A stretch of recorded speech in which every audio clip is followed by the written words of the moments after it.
네, 브리핑하도록 하겠습니다. 막무가내 최저임금의 인상에 재정 투입으로 미봉하겠다는 문재인 정부, 지옥으로 가는 길은 선의로 포장되어 있다.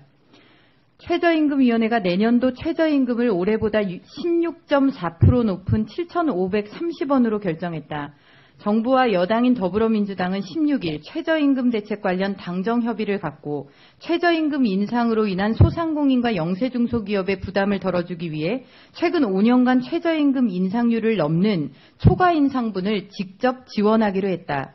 김동연 경제부총리는 최저임금 추가 지원에 소요되는 재정지원 규모를 4조 원 플러스 알파로 보고 있다고 말했다. 이는 최저임금위가 최저임금을 올린 것과는 또 다른 문제다. 정부가 시장 여건을 반영하지 않은 채 경영계를 압박해 최저임금 인상이라는 선심을 쓰고 그것을 세금으로 막아 소상공인 영세중소기업의 반발을 잠재우겠다는 것이다. 하지만 정부가 지원할 4조 원 이상의 재정 지원액은 국민 개개인의 호주머니에서 나가는 세금이다.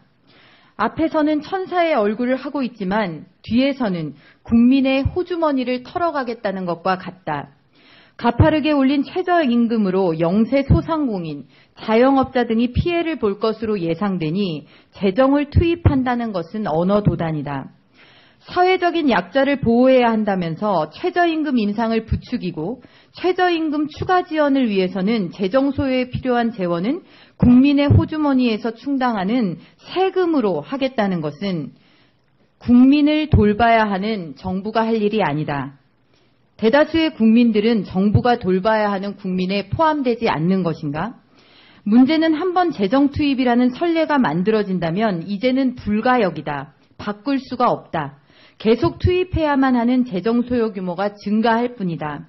그나마 대한민국이 전 세계적인 경기 침체에도 버텨온 것은 재정 건전성 때문이었다. 그런데 문재인 정부가 그 빗장을 정부 출범 2달여 만에 모두 풀겠다는 것이다.